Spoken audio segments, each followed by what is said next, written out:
자, 이제 파트 1의 1장이 이제 겨우 끝났습니다. 와, 30분 넘게 지나갔는데 1장의 1이 이제 끝났습니다. 근데 파트 1의 1장과 2장이 거의 전부입니다. 오늘 할 얘기에. 오늘 안에 끝낼 겁니다.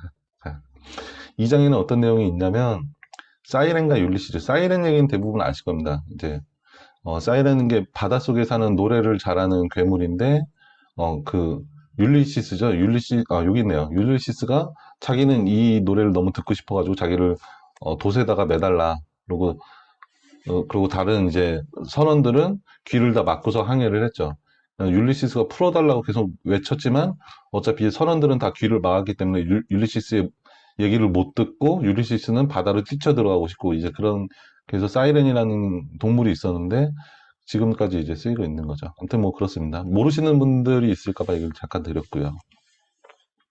통제의 문제, 유혹과 통제, 그리고 무심한 선택, 살을 빼고 싶다면 작은 그릇에 먹어라.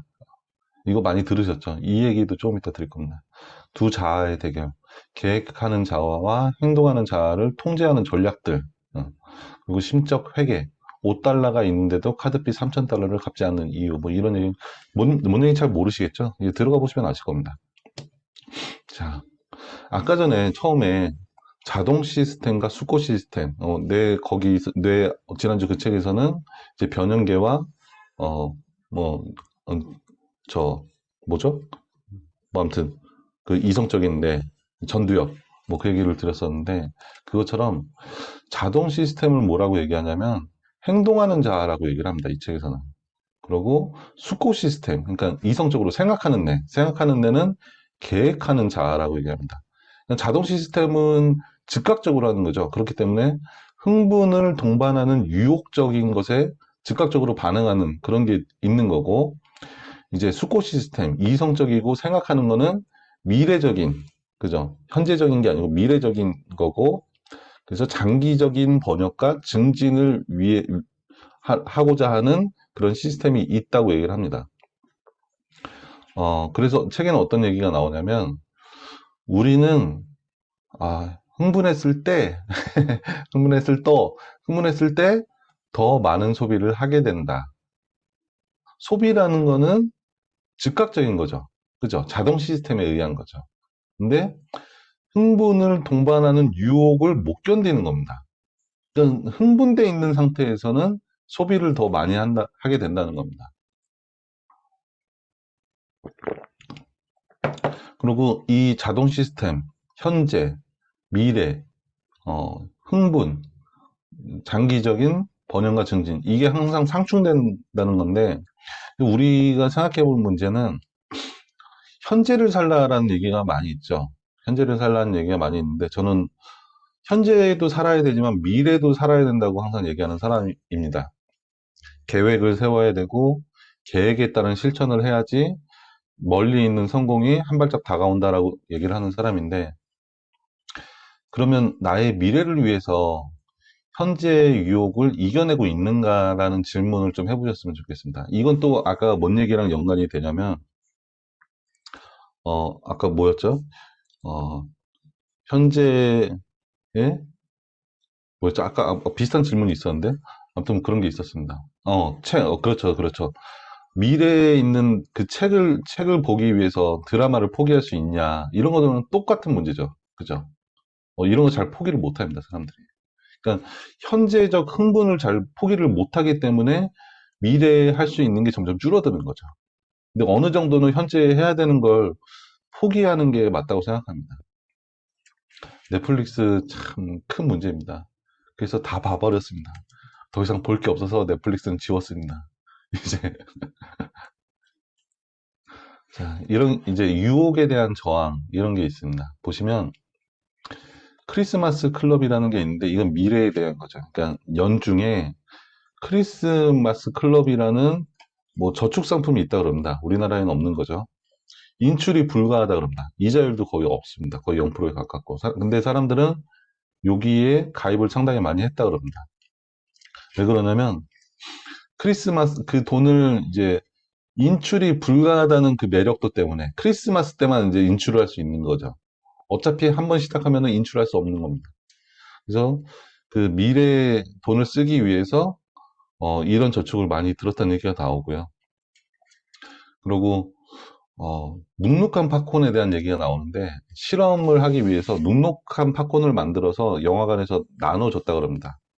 그리고 큰 통에 들어있는 거를 나눠줬을 때, 그리고 중간 사이즈 통을 나눠서 줬을 때, 그냥 팝콘 자체가 워낙 맛이 없는 팝콘임에도 5일 전에 만들어 놓은 맛없는 팝콘임에도 불구하고 사람들은 얼마나 많이 먹었냐라고 비교해 놓고 봤더니 중간 사이즈의 통을 가져간 사람보다 큰 통을 가져간 사람이 53%를 더 먹었다 그럽니다. 이게 뭐냐면 아까 전에 이장 얘기하면서 밥그릇 줄이란 얘기 있었죠. 다이어트 하려면 이제 밥그릇 줄여야 된다. 그것처럼 통 사이즈가 크면 맛이 없더라도 더 먹게 된다는 겁니다. 그냥 우리도 모르게 그 사이즈에 맞춰서 먹게 된다는 거죠. 신기하게끔. 그러니까 우리가 그렇게 현명하지 않기 때문에, 이콘이 아니기 때문에, 우린 인간이기 때문에 그렇다고 얘기를 합니다. 그래서 다이어트를 하고 싶으면은 밥그릇의 사이즈를 줄여라. 그러니까 처음 뜰 때부터 조금 뜨는 게 좋죠. 그러니까 두 주걱을 떴으면은 나중에 다시 떠먹더라도 한 주걱만 떠서 먹고, 그리고 먹고 싶으면은 한 주걱을 다시 떠먹는 게 좋다. 이렇게 볼 수가 있습니다. 이거, 다이어트 해볼 때 이거 해보신 분들은 좀 느낄 겁니다. 이렇게 일부러 한 반만 떠서 먹으면은 좀 양이 줄어들긴 합니다. 안 그렇다는 얘기는 하지 말아주세요. 안 그럴 수도 있습니다. 모든 경제학은 어떻게 판단하냐면, 한 60에서 70%가 이 이론에 대해서 동의가 되면은 정설이라고 얘기를 합니다. 왜 그러냐면 인간 자체가 100% 적용할 수 있는 경제적 이론 자체는 존재하지 않습니다. 그냥 언제나 항상 우리 인간은 마른 목골로 생겼습니다. 그래서 중간이 한 60에서 70%를 차지하고 그 끝단에는 항상 이 이상한 사람들이 있습니다. 음식 입맛에 대해서도 짠 거를 좋아하는 사람이 있고 싱거운 거를 좋아하는 사람이 있고, 그래서 백종원 선생이 항상 얘기할 때도 평균의 입맛에 맞춰라. 그러니까 내가 비록 끝단의 입맛을 갖고 있는 사람이라도 음식을 만드는 사람은 평균의 입맛에 맞춰야 된다라고 얘기를 하죠. 이게 똑같습니다. 그러니까 우리는 어차피 60%, 70%에 대해서만 이제 집중을 해야 됩니다. 그리고 사람을 사귈 때도 저는 이제 그런 얘기도 들어봤는데, 그 사람은 어떻게 할 수가 없어요. 제가 그 사람한테 어떻게 해야 될까요? 그럼 저는 뭐라고 얘기 드리냐면, 상종을 하지 말라 그럽니다. 그런 사람은. 왜 그러냐면, 그 사람은 마른 목골에 끝단에 있는 사람일 가능성이 높습니다. 그리고 나를 괜찮게 보는 사람이 한 10명 중에 한 6명, 7명이다. 그럼 그 사람들하고 놀면 됩니다. 굳이 10명하고 놀 필요 없습니다. 그런 사람들은 맞출 수가 없습니다. 그런 사람들은 그 끝단에 있는 사람들끼리 놀아야 되는 거죠. 근데 이런 거에 대해서 상처받는 것도, 전 악플 같은 것도 그렇다고 생각합니다. 악플도 이제 뭐 SNS든 어디에든 달린 글에 한 60%에서 70% 좋은 글이 달렸으면 그걸로 된 거지. 30%에 우리가 집중할 필요가 없습니다. 그거는 내가 죽었다 깨어나도 맞출 수가 없는 사람들입니다. 우리가 아무리 위대한 성각자라 그래도 그건 맞출 수가 없습니다.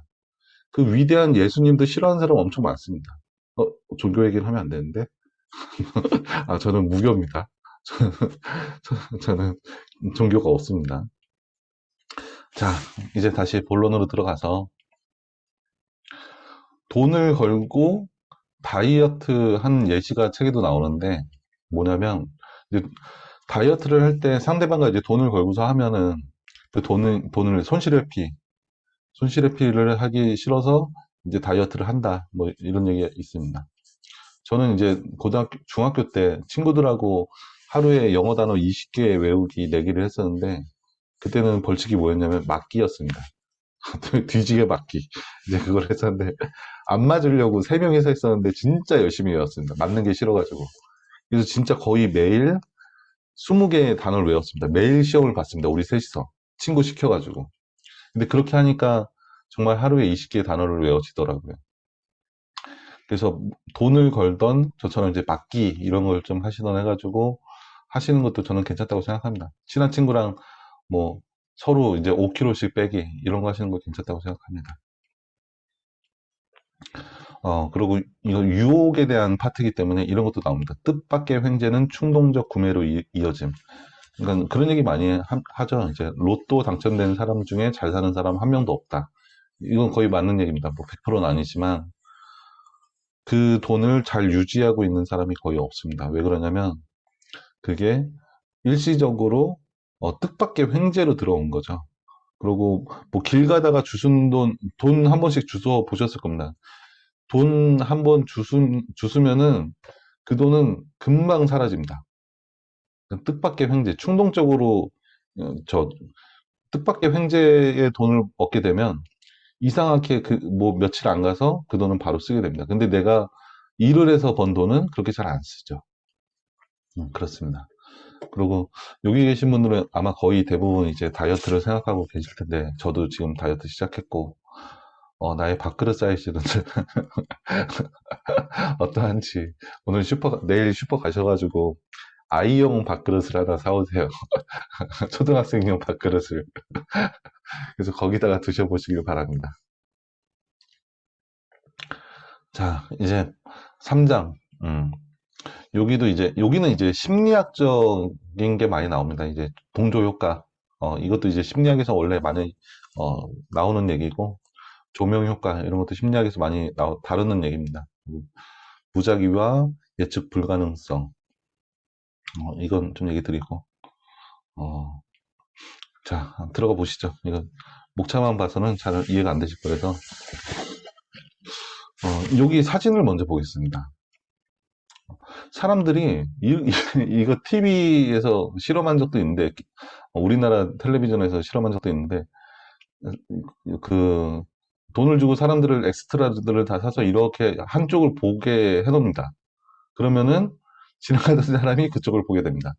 근데 이거를 어떻게 해봤냐면 신호등을 지나가다가 한 명이 손가락으로 어디를 가르칠 때 신호등을 지나가는 중간에 횡단보도를 지나가는 중간에 그리고 그 다음에는 두 명이 어디를 가르칠 때, 그 다음에는 세 명이 가르칠 때, 네 명이 가르칠 때를 해봤습니다. 그러니까 한 사람이 언제서부터 쳐다보냐면, 세 명이 가르칠 때부터 이제 쳐다봅니다. 세 명 이상 뭉쳐가지고 어떤 행동을 하고 있으면 사람들은 나도 모르게 거기에 의식하고 따라하게 됩니다. 그리고 또 어떤 실험도 있었냐면, 방 안에다가 사람들 한 4명, 5명을 모아놓고, 어떤 시험지를 주고 시험지를 풀게끔 합니다. 심리검사 같은 걸 하게끔 하고, 근데 밖에서 불타는 것 같은, 이게 불빛 같은 게 조금씩 보이면서 연기가 그 방 안으로 들어옵니다. 근데, 다 엑스트라기 때문에 그 사람들은 다 앉아있죠. 혼자만 이제 실험 대상이니까. 그때 그 사람이 언제 나가나, 이런 실험을 해봤습니다. 두 사람이 있을 땐 나갑니다. 세 사람이 있을 땐 나갑니다. 근데 네 사람 앉아 있었더니 그 사람이 안 나갑니다. 연기가 진짜 불난 것처럼 자욱하게 들어와도 그 방 안에 그냥 앉아 있습니다. 5명 있을 때도 안 나갑니다. 사람이 많아지면 많아질수록 연기가 아무리 들어와도 안 나갑니다. 옆에 눈치만 봅니다. 나중에 인터뷰를 했습니다. 왜 안 나갔냐? 하나같이 하는 얘기가 옆에 사람들이 안 나가서 안 나갔다고. 그런 얘기를 합니다. 우리 그 배 침몰한 거 있었죠. 몇 년 전에. 그때 그 선실에서 왜 안 나가냐, 배가 기울어지는데도 왜 안 나가냐, 라는 얘기를 많이 하는데, 대부분의 사람들이, 세월호에서, 대부분의 사람들이 그럴 겁니다. 연기가 나도 옆에 사람들이 안 나가면 안 나갑니다. 선생님이, 너 앉아있어, 다 앉아있어. 방송에서 앉아있으라고 얘기가 나왔어. 그러면 다 앉아있잖아요. 그 안에 뭐 20명의 애들이 앉아있는데 혼자서 나갈 수 있냐? 못 나갑니다. 다 앉아있기 때문에. 그러니까 우리는 사회적 동물이기 때문에 사회성이 상당히 중요시하게 여기고 특히 우리나라 사람들은 사회성을 더 다른 나라보다 중요하게 생각합니다. 근데 옆에 사람들이 안 하면은 안 할 가능성이 상당히 높습니다. 다른 나라 사람보다 더 높습니다. 관계지향적인 사람들이기 때문에. 그러니까 다른 같은 무리의 사람들이 무엇을 비난할 때, 그러면은 그것도 그 잘못된 거라고 얘기한다는 게 쉽지가 않습니다. 그리고 내가 만약에 나는 그게 아닌 것 같아. 아닌 걸 알면서도 그거를 얘기를 못하고 나와서 상처받는 경우도 상당히 많습니다. 분명히 나는 그게 아닌 것 같았는데.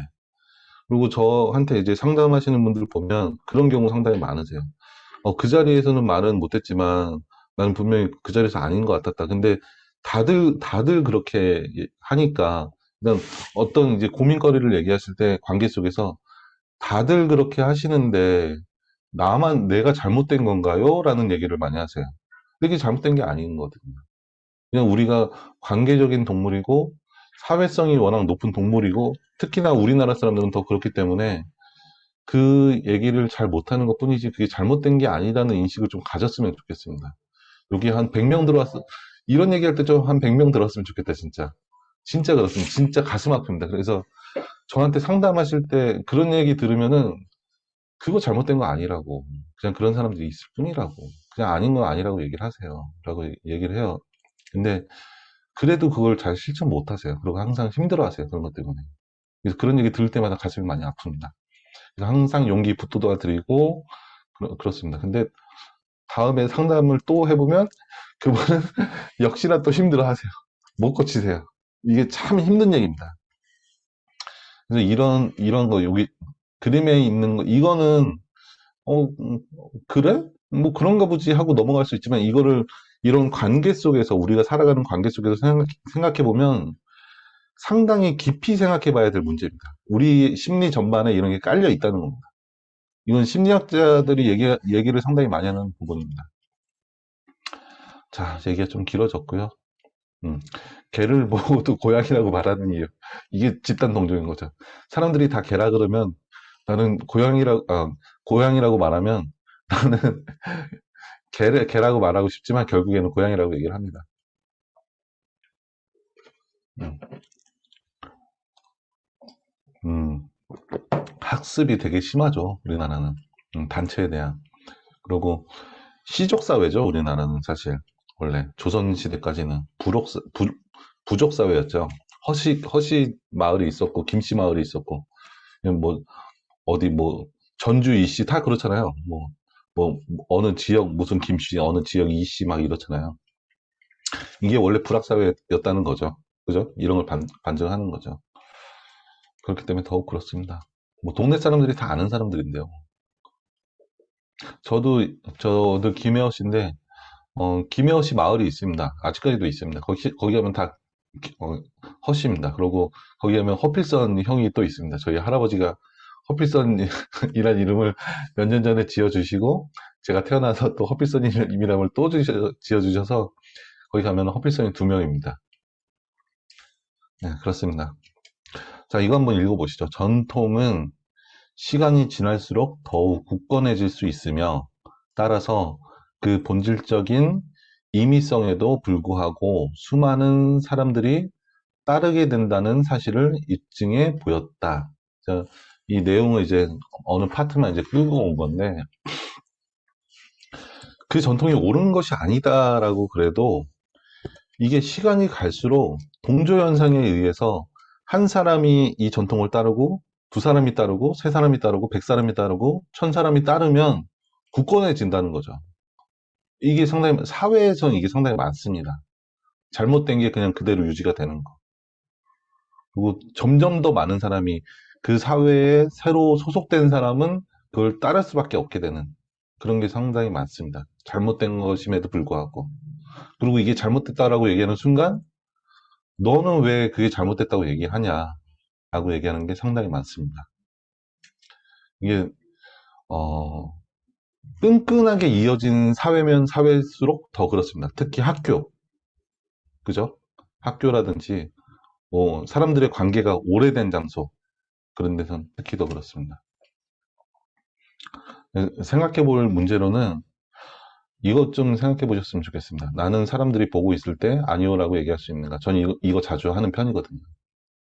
저, 성격 아시겠지만 저는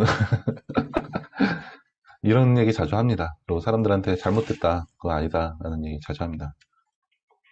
아예 얘기 안 하고 그냥 나올 때도 많이 있습니다. 아닌 건 아니니까요. 아닌 건 아니라고 얘기할 수 있어야 됩니다. 그리고 대부분 본인의 생각이 맞습니다. 다른 사람의 생각은 거의 틀리는 경우가 많습니다. 본인의 생각을 믿으세요. 자, 인간은 떼지어 다닌다. 이게, 이것도 거기서 나왔나 보다.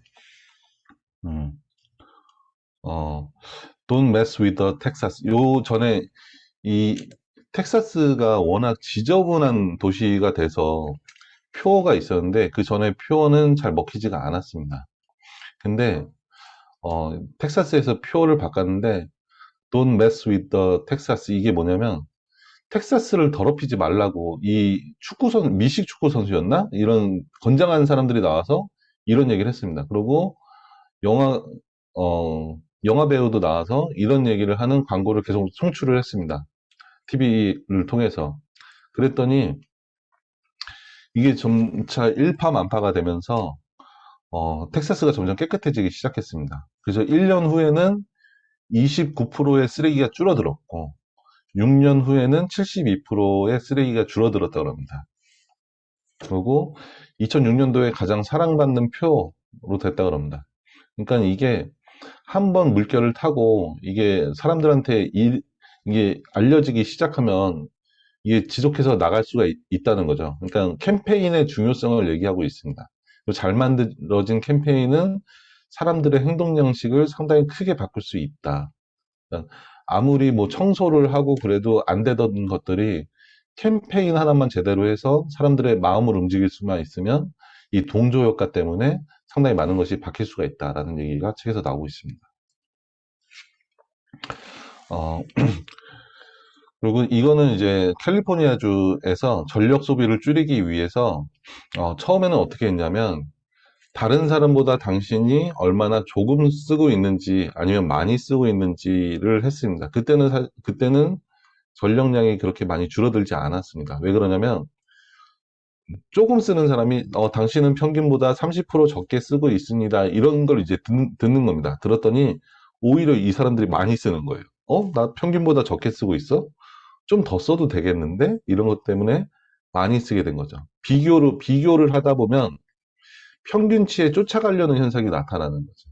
그러니까 이게 물론 많이 쓰는 사람들은 줄어드는 것도 있겠지만 적게 쓰는 사람도 평균을 쫓아가게 되는 겁니다.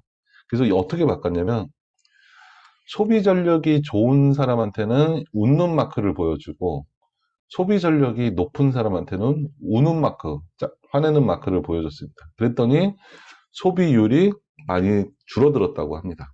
그러니까 시각적으로 얼마나 보여주자, 그리고 비교를 하냐 안 하냐에 따라서 이게 바뀔 수 있다라는 얘기를 하고 있습니다. 그러니까 이 책이라는 게 지금 너치죠. 그죠? 어떻게 바꿀 수 있냐, 사람을 어떻게 바꿀 수 있냐는 거기 때문에 바뀐 그 예시들이 상당히 책에 많이 나옵니다. 자, 그리고 또 구매 의사를 묻는 것만으로도 구매율을 30% 올릴 수 있다.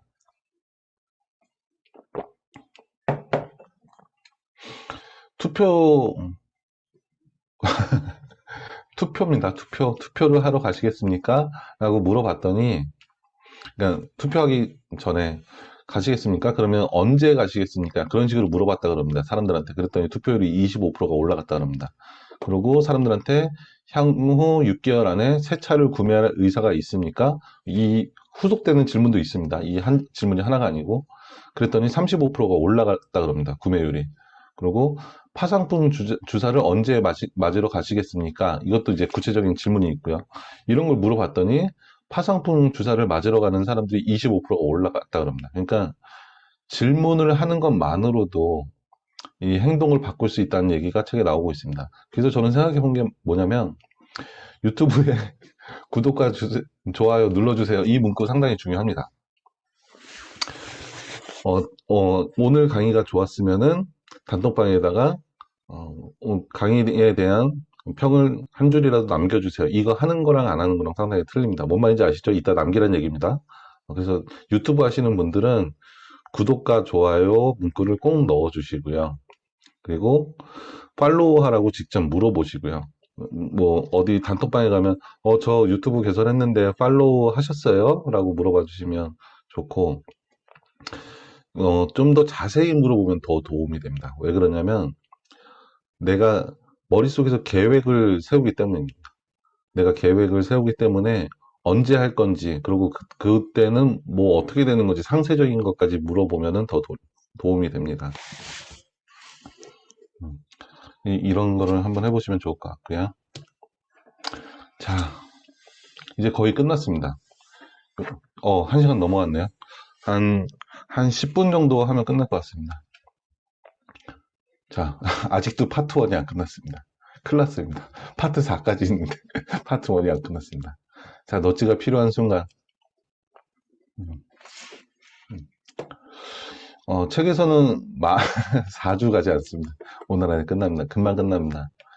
이익은 먼저 주라. 조삼모사라는 얘기가 여기서 나오고요. 그럼 비용은 나중에 하고, 쉽게 해야지 사람들이 잘 따라온다. 어렵게 하면 사람들이 못 따라온다는 예시가 많이 나옵니다. 그리고 자주 하고 즉각적이고 분명한 피드백을 주라. 라는 얘기가 있습니다. 자, 이제 파트 5에는 뭐가 있냐면, 디폴트 오류 예상, 피드백, 매핑, 뭐 이런 것들이 있습니다. 여기밖에 없구나. 이건 제가 별로 중요한 것 같지 않아요. 뺐고요. 보시면, 디폴트 아까 전에도 얘기했지만, 최초의 설계를 어떻게 하냐, 최초의 설계를 어떻게 하냐에 따라서, 그게, 현상 유지라는 거에 대해서 얘기를 드렸죠. 그걸 디폴트 처음에 어떻게 세팅을 하냐, 구독 경제를 만들어 주냐에 따라서 구독이 계속 이어지고, 무료로 한 달짜리 풀면은 그게 지속적으로 갈 수 있는 가능성이 더 높아진다. 이런 얘기 드렸습니다. 디지털 카메라, 뭐, 그렇게 중요한 건 아닌 것 같아서 넘어가겠습니다. 자, 이제 파트 2. 여기서도 많이 할 내용은 없고, 이런 게 있습니다. 저축을 늘리는 방법. 근데 우리의 저축을 늘리는 방법이 아니고, 기간의 저축을 늘리는 방법이기 때문에, 그냥 대충 하고 넘어가겠습니다. 우리가 볼 거는 순진한 투자자에 대한 얘기를 잠깐 보겠습니다. 그리고, 우리를 함정에 빠뜨리는 신용시장. 이것도 별로 그렇게 중요한 내용은 아닙니다. 노후 저축에 필요한 표준 모델이라는 거는, 이거는 좀 알아두시면 그냥 도움은 되겠다 하는 생각이 듭니다. 예상을 했을 때 내가 총 벌어들이는 액수가 얼마인지 생각해 보아야 되고, 그리고 은퇴 후에는 내가 얼마나 필요할지에 대해서 생각해 보시면 좋고, 안락한 노후를 즐길 만큼의 돈을 얼마를 저축해야 되는지, 이런 걸 생각해 보시면 좋을 것 같습니다. 그리고 저축을 위해서 너찌들, 기관들이 해야 되는 겁니다. 디폴트, 자동으로 가입되는 방식을 만들어 놓으면 좋다라는 얘기가 나옵니다. 근데 우리는 기관이 아니니까. 그리고 아까 질문 얘기 나왔죠. 질문하면은 할 수 있는 확률이 높아진다고. 질문을 해라. 가입을 하시겠습니까? 라는 질문을 꼭 하고, 그리고 아주 쉽게 가입할 수 있게 만들어 놔라. 클릭 한 번으로 가입을 할 수 있게끔 만들어 놓으면 사람들이 저축을 더 많이 하게 된다. 우리 같은 사람들이 더 당할 수 있다. 이제 그런 얘기가 나오고 있습니다. 그리고 이거를 점진적으로 늘려놔라. 그러니까 매년 저축을 10,000원씩 하던 걸 20,000원으로 하시겠습니까? 라고 주기적으로 물어봐라. 그러면 저축률이 점점 더 높아진다. 이런 세팅들이 나와 있습니다. 이거는 그냥 생각해 보면 좋을 것 같아서, 나의 현재 수익은 얼마고, 앞으로 은퇴까지 벌 수 있는 수익은 얼마고, 그때 은퇴 후에 필요한 액수는 얼마고, 안락한 노후를 위해서 얼마를 저축해야 되는지, 뭐 이런 생각을 좀 해보시면 좋을 것 같습니다. 그래서 적어놨고요. 이거는 그냥 좀 알아두시면 좋을 것 같습니다. 1만원 투자 시 80년 지나면 얼만큼이 돈이 되는지에 대한 예시가 있습니다. 채권에 투자했을 때는 71만원이 됐습니다. 그리고 펀드에 투자했을 때는 2,658만원이 됐습니다. 그리고 이거는 제가 적어 놓은 건데, 좋은 거는 사실 리밸런싱이라는 방법이 있는데, 뭐 주식과 부동산과 뭐 채권과 이거를 뭐 50, 30, 20 이렇게 해놨다면은 금액이 바뀌겠죠. 어떤 건 오르고 어떤 건 내려가고.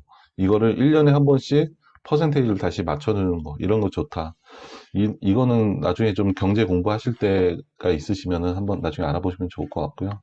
그리고 나의 재테크 포트폴리오가 있는가, 분배율은 있는가, 어디에 뭐 몇십 프로는 어디에, 몇십 프로는 어디에, 이런 게 있는지 한번 좀 보시고, 이게 좀 있어야 됩니다. 이제 저희 나이 때는 그냥 뭐 주식에만 하는 거, 그냥 부동산에만 하는 것보다는 이런 거를 좀 어디에 몇십 프로씩 이렇게 나눠 놓는 게 상당히 중요합니다.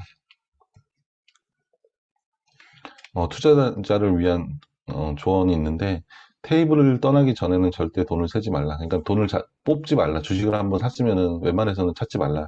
그런 얘기가 나오고, 이제 저점에서 사고 고점에서 다 아는 얘기죠. 근데 이게 아까 전에 얘기 나온 것처럼 올라간다는 얘기 나올 때는 사실 사면 안 됩니다. 떨어졌다는 얘기가 나올 때, 그러니까 지금 같은 데 사야 됩니다. 지금 더 떨어질 것 같기는 하지만 앞으로도 한 3, 4개월은 더 떨어질 것 같긴 한데, 지금 사고, 지금 조금 사고, 3, 4개월 있다가 또 사야 될 시기입니다. 떨어진다는 얘기가 나오면 사기 시작해야 됩니다. 근데 한 번에 다 사는 것도 아니고, 한 10% 샀다, 20% 샀다, 30% 샀다, 이런 식으로 사야 되는 거죠. 그래서 올라간다는 얘기 나오면, 그때는 이제 기다리는 시기가 되는 겁니다. 올라간다는 얘기 나오면. 그런 거 좀 아시면 좋겠고요. 분산 투자해야 된다. 그리고 자사주. 책에서는 그냥 내가 다니는 회사의 주식을 샀다가 그 회사가 망해서 주식이 없어졌다. 뭐 그런 예시가 나오긴 합니다. 그래서 순진한 투자자가 되지 말라. 책에서는 이런 얘기를 하고 있습니다. 나의 재테크 방식은 순진한가? 이런 생각을 좀 해보시면 좋을 것 같습니다. 4장은 이제 더 좋은 사회를 만드는 방법에 대한 얘기가 나오는데, 여기 장들을 보시면 사회 보장의 민영화, 우리는 별로 이런 거에 관심이 없죠. 의료보험 프로그램, 이것도 별로 관심이 없죠. 장기 기증을 활성화하는 방법, 이것도 별로 관심이 없고요. 지구를 구출하라, 이건 좀 관심이 있죠. 결혼의 민영화, 이거는 뭐 결혼 한번 해봤는데 뭐 민영화까지, 그죠? 이런 관심 없습니다. 자, 그래서 지구를 구출하라, 이 얘기만 드릴 겁니다. 이산화탄소 규제를 성공적으로 한 예시가 나오는데, 어떻게 했냐면 처음에는 규제를 하다가 하지 말라, 그렇게 규제만 정해놨다가 어떻게 했냐면 나중엔 총량을 정해놨습니다. 여기 써놨네요. 총량을 정해놓고서 이만큼까지는 너희가 배출할 수가 있다. 니네 회사가. 이만큼 넘어가면은 너희들이 돈을 내야 된다. 그리고 그 대신에 총량을 정해줬으니까 너가 총량보다 이산화탄소를 덜 배출하면은 우리가 오히려 환급을 해줄게. 이런 시스템을 만들었습니다. 그게 뭐냐면 1990년대 대기오염 방지법 수정 조항입니다. 그래서 산성 강화물을 양산하는 오염 물질의 한계 수위를 결정해서 오염을 줄이면은 현금을 환급해 주는 걸 만들어 놨습니다. 이랬더니 대기오염을 산성 강화물들이 상당히 줄어들었다. 그리고 상당히 효과적이었다. 그래서 이런 규제를 하는 것보다 인센티브제를 하는 게 훨씬 효과적이다. 이런 얘기가 나옵니다. 저는 이거 보면서 뭔 생각을 했냐면, 우리가 아이들 공부를 시킬 때 인센티브제를 하면 그죠? 너 1시간 동안 뭐 몇 페이지를 풀어. 대신에 네가 50분 안에 풀면은 너 1시간 동안 핸드폰 하는 시간을 엄마가 1시간 20분으로 늘려줄 거야. 그러니까 빨리 풀어. 이런 거 괜찮을 것 같습니다. 그죠? 인센티브를 적용하는 겁니다.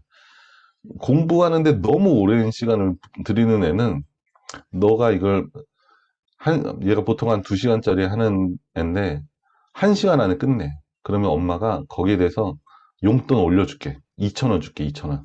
이런 식으로 거는 거죠. 아니면 아무튼 여러 가지 걸 수 있죠. 그죠? 이런 거 한번 생각해 보면 어떨까? 인센티브제. 그러니까 이게 규제사 하는 것보다 그 기업을 대상으로 해봤을 때도 인센티브제가 상당히 효과적이었으면 우리 아이들한테도 이런 식으로 적용하는 거 어떨까라는 생각을 한번 해봤습니다. 자, 오히려 이 앞에 사회라든지 돈에 대한 얘기보다 여타의 넛지들이 4장에서 나옵니다. 이게 상당히 재밌는 내용이 많이 있습니다. 그래서 이런 거 얘기 드릴 겁니다. 점진적 기부 확대. 기부를 이제 확대하는 방법으로 처음에 10,000원 하고 2만 원, 그 다음에 1년 후에 10,000원을 더 내시겠습니까? 이런 질문을 하면은 기부금이 점점 늘어난다. 그런 얘기가 있습니다. 그러니까 우리가 만약에 어떤 장사를 할 때도 기본적으로 10,000원짜리로 이제 꾸준히 가져가다가 어느 순간이 되면 물어보는 거죠. 뭐 더 추가하시겠습니까? 그래서 20,000원짜리로. 그리고 자선 직불 카드와 세금 공제. 이게 뭐냐면 저는 이제 인천에 살고 있으니까 인천 카드가 있는데 인천 이음 카드라는 게 있는데 인천 이음 직불 카드를 쓰면은 거기에 대해서 뭐 10% 할인 뭐 이런 게 들어옵니다. 10% 적립이라든지 이런 게 들어오는데 책에서는 어떤 걸 하고 있냐면 기부, 자선단체에 기부를 하면은 이 직불카드를 가지고서 자선단체에 기부를 하면 세금을 공제해주고 기부금을 입증하려면 영수증 다 챙기고 막 이렇게 해야 되잖아요. 이런 게 필요 없이 직불카드로 자선단체에 기부하는 것만으로도 바로 이제 세금 공제를 해줄 수 있는 뭐 이런 걸 얘기하고 있습니다. 그리고 세금을 잘 내기 위해서는 쉽게 해야 된다. 아까 뭐 쉽게 하고 자동화하고 질문을 해야 되고 이런 게 있었죠. 세금을 잘 내게 하기 위해서는 자동적으로 하는 이제 그런 거를 얘기하고 있습니다. 그리고 금연하기, 어, 어, 금연하면은 이게 뭐 저축 또는 이제 기부 상품을 해주는 뭐 이런 걸 얘기하고 있고요. 이게 되게 충격적이었는데 우리나라는 그게 임신율이 10대 임신율이 그렇게 높지는 않지만 미국에서는 10대 임신율이 높아서 무슨 주였는데 10대 청소년한테 임신을 안 하면은 1달러씩 주기로 했다 그럽니다. 그리고 실질적으로 이게 해보니까 금액이 얼마 안 들어갔다 그럽니다. 그 대신에 10대 임신율이 상당히 떨어졌다 그럽니다. 그러니까 이게 점점 쌓여가는 게 좋아서 10대 아이들이 임신하는 걸 조심한 거죠. 그렇다고 뭐 관계를 안 갖고 그런 건 아니겠죠. 뭐 피임을 한다든지 피임 기구를 쓴다든지 이런 걸 했겠죠. 이렇게 하면서 임신율이 상당히 낮아졌고, 그러니까 임신하면 문제가 사회적으로 발생되는 금액이 상당히 크지 않습니까? 뭐 아이들한테 뭐 다시 교육을 시키고 그 아이들이 나중에 사회 뭐 하는 게 뭐 떨어지고 하면서 사회적으로 들어가는 비용이 엄청나게 큰데 그거에 비하면 차라리 10대 아이들한테 하루에 1달러씩 주는 게 효과적이다. 금액적인 면에서도 이런 얘기가 나오고 있습니다. 그리고 에어컨 필터 갈 때가 되면은 적색등을 보여줘라. 이러면은 에어컨 필터를 갈 확률이 더 높아진다. 그리고 이 책에서는 뭔 얘기를 하고 있냐면 에어컨 필터의 문제로 인해서 사회적으로 들어가는 돈이 많다. 그래서 적색등만 보여줘도 사회적 금액을 줄일 수 있다. 이런 얘기가 나옵니다. 그리고 손가락 물어뜯는 사람한테는 쓴맛 나는 매니큐어를 발라주면 도움이 된다. 이런 얘기도 나오고 있습니다. 그리고 분노의 이메일 경고 시스템. 분노가 들어가 있는 단어가 있는 이메일은 경고가 알람이 떠서 지금 당장 못 보내고 하루가 지난 후에 보낼 수 있게 되는 프로그램이 있으면은 사람들이 분노로 인해서 이메일을 보내는 게 상당히 줄어들 거고 어차피 하루가 지나가니까 그것 때문에 감정적인 뭐 손해를 입는 거 그리고 비즈니스적인 문제가 생기는 거를 줄어들 수 있다. 이런 얘기들이 나와 있습니다. 재밌죠? 이런 거 생각해 보면 재밌습니다. 저만 재밌나요? 얼굴 보니까 저만 재밌는 것 같습니다. 자, 이제 반대 의견들도 있습니다. 예, 미끄러진 비탈길. 이게, 이런 거를 지속적으로 하다 보면 개입이 점점 많아진다. 그러니까 모든 걸 다 설계한다라는 거죠. 그렇기 때문에, 어, 미끄러진 비탈길처럼 정부의 개입이나 기업의 개입이 점점 많아져서 자유를 침해할 수 있다. 이런 얘기들을 반대 의견이 있을 수 있다라는 얘기를 하고 있습니다. 왜 그러냐면 이 반대 의견들을 왜 얘기하냐면 이 책을 쓴 저자들은 이거를 국가와 기관을 위해서 쓴 책이기 때문에 이런 반론마저도 준비를 해놓는 겁니다. 보통 일반적인 책은 이런 게 없는 거죠. 일반인 대상으로 하는 거니까. 그리고 이제 두 번째로는 악한 의도로 넛지를 가하는 사람들과 나쁜 넛지들이 있을 수 있다. 이런 얘기를 하고 있습니다. 뭐 틀리는 것도 권리다라는 것도 얘기를 하고 있고요. 처벌과 재분배 그리고 선택의 문제 이런 게 있을 수 있다. 그리고 뭐 중립은 가능한 뭐 이런 문제들이 있을 수 있다고 얘기를 합니다. 이거는 제가 있는지 몰랐는데 이게 이제 책의 요약과 같은 겁니다. 보시면은 요약과 같을 겁니다. 2006년에는 이 책의 주요 아이디어들 중 일부가 법제화되기도 했다. 충분히 그럴 수 있을 거라고 생각합니다.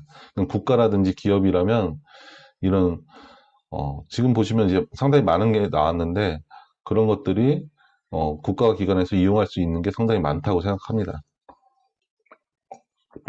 그리고 두 번째 보시면 아주 사소해 보이는 사회적 상황들이 사람의 행동에 막대한 영향을 미칠 수 있다. 그죠? 이거를 보여주기 위해서 이 책을 만든 거죠. 선택 설계자는 도처에 만연해 있으며 우리의 결정에 매우 큰 영향을 끼친다. 이런 게 나와 있습니다. 당연한 거죠. 이 책을 읽고 나니까 지금 설명을 들으시니까 그래 보이죠. 선택 설계자들은 선택의 자유를 보호하는 동시에 삶을 개선시키는 방향으로 넛지를 가할 수 있다. 뭔 말인지 아시겠죠? 그죠? 넛지가 삶을 향상시키는 방법을 고안하도록 돕기를 바란다. 이렇게 하면서 마무리가 되고 있습니다. 보시면 선택 설계자, 그죠? 처음부터 이게 나왔었죠. 선택 설계자라는 게 있고, 넛지는 뭐, 인간의 선택을, 이콘이 아닌 인간의 선택을 변화시킬 수 있고, 이제 그런 건데, 이 책을 지금 1시간 동안 얘기 들으면서 보시면서, 우리의 결정에 상당히 큰 영향을 미치는 거를 많은 예시로 보셨죠. 뭐, 텍사스도 있었고, 뭐, 너무 많이 있었죠. 그렇게 미치고 있습니다. 실제적으로. 자, 그리고 제가 마지막으로 아까 전에 생각해 볼 문제를 적어 놨었죠. 페이지마다. 그거를 정리를 해봤습니다. 그리고 제가 이 보라색으로 색칠을 해놨는데, 이 보라색을 이것만 좀 가져가셔서, 적어 놓으시고, 나는 어떤 넛지를 할 수 있을까라는 생각을 해봐도 좋을 것 같습니다. 보시면 제가 2페이지에 걸쳐서 해놨는데, 이것만 가지고 하셔도 좋을 것 같고, 지금 책을 다 갖고 계시거나 아니면 네이버 책에 보시면 목차가 쭉 나오죠. 거기 보시면 오늘 제가 이제 강의 드렸던 내용이 목차에 쭉 나올 겁니다. 어린 감정이라는 거, 낙관주의, 손실기피, 현상유지, 편향 이런 게 목차에 다 나와 있으니까 이걸 보시면서 나는 어떤 넛지를 적용할 수 있을까? 아니면 내 삶에서 이런 거는 한번 생각해 봐야겠다. 이런 문제들을 한번 생각해 보시는 것도 좋을 것 같습니다. 제가 지금까지 드렸던 생각해 볼 문제를 한번 읽어 보겠습니다. 어린 감정에서 어떤 걸 써놨냐면, 없는 의미를 만들어 부여하고 있지는 않은가, 이런 생각을 해 보시길 얘기를 드렸고요. 낙관주의에서는 내가 잘한다고 생각하는 게 틀린 게 아닐까. 그리고 손실기피에서는 더 큰 이득을 위해서 작은 가치를 포기할 수 있는가. 이거에서 얘기 드렸죠. 드라마를 포기하고 책을 읽는 거에 대해서 얘기를 드렸고, 고정적으로 하고 있는 것은 무엇인가? 꼭 그래야 하는가? 그러니까 저는 화장실을 정해져 있는 거, 프레이밍, 진실이라고 생각하는 거를 뒤집어 생각해 본 적이 있는가? 아까 전에 의사 얘기하고, 그리고 잃는 거, 그 전기료 절약하는 것보다 전기료 잃는 거 하면서 얘기를 드렸죠. 유혹의 저항.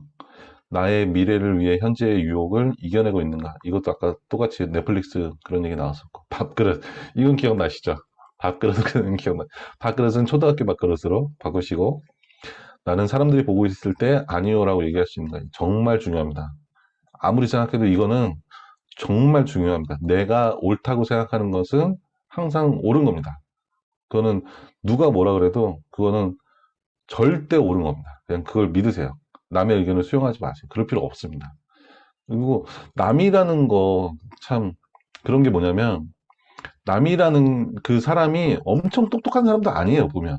우리가 만나는 사람들이 뭐 대학 교수고 뭐 20년 동안 뭘 연구하고 이런 사람들이 아니잖아요. 그냥 똑같은 삶을 살고 있는데 그 사람이 맞을 가능성이 얼마나 높겠어요. 난 그건 아니라고 보거든요. 그냥 나랑 비슷한 사람인데 그러면 그 사람이 맞을 수도 있고 내가 맞을 수도 있는 거죠. 그럼 그 사람이 틀릴 수도 있고 그 사람이 또 틀릴 수도 있는 거죠. 그러니까 나랑 비슷한 수준의 사람이 하는 얘기가 정말 맞을 가능성이 얼마나 있을까? 저는 생각해보면 그거 그렇게 많지 않다고 생각합니다. 오히려 내가 그 사람보다 더 똑똑할 수 있습니다. 내가 그 사람보다 책도 더 많이 읽고, 더 많은 사람들을 만났고, 혹시 그 사람이 책도 많이 읽고 많은 사람들을 만났다 그래도 책 읽는 사람 중에도 마음에 안 드는 사람 많습니다. 싫어하는 사람도 많고.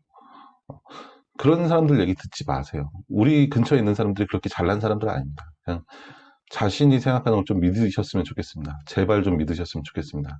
다른 사람 때문에 상처받지 않았으면 좋겠습니다. 자, 또 흥분했습니다. 잠깐. 자, 유튜브 할 때는 구독과 좋아요 꼭 문구 넣고, 그리고 팔로우 했냐고 물어보시고, 언제 할 계획인지 물어보시고, 뭐 은퇴 자금에 대해서 뭐 이 책에 상관없이 그냥 한번 생각해 보시면 좋을 것 같습니다. 얼마를 내가 총 벌 수가 있고 은퇴하고 나서 얼마가 돈이 필요할지 그런 한번 생각해 보시면 좋을 것 같고요. 내 포트폴리오, 재테크 포트폴리오가 있는지, 분배율이라는 게 있는지, 그리고 그게 잘 되고 있는지, 그리고 나는 순진한 재테크자인가, 투자자인가, 이런 거 생각해 보시면 좋을 것 같고, 마지막으로는 인센티브제, 아이들한테 인센티브제 적용하는 것도, 아니면 남편한테 적용할 수도 있고, 아니면 내 자신한테 적용할 수도 있는 거죠. 제가 독서하면서 일주일 동안 독서하시면은 뭐, 한 시간에 커피숍 휴가를 갔다 와라, 이런 얘기도 드리긴 했는데, 그냥 뭐, 돈이 들어가서 하는 거 말고도, 인센티브로 줄 수 있는 게 상당히 많죠. 사랑을 줄 수도 있는 거고, 시간을 줄 수도 있는 거고, 아니면 어떤 공간을 줄 수도 있는 거고요. 이런 자기 자신한테도 인센티브를 줄 수 있는 것도 상당히 많이 있다고 생각합니다. 이런 것도 한번 생각해 보시면 좋을 것 같습니다. 여기까지 해서 오늘 강의를 1시간 반 걸렸네요. 내용이 좀 많았습니다. 네, 오늘 강의는 일단 녹화는 종료하고요.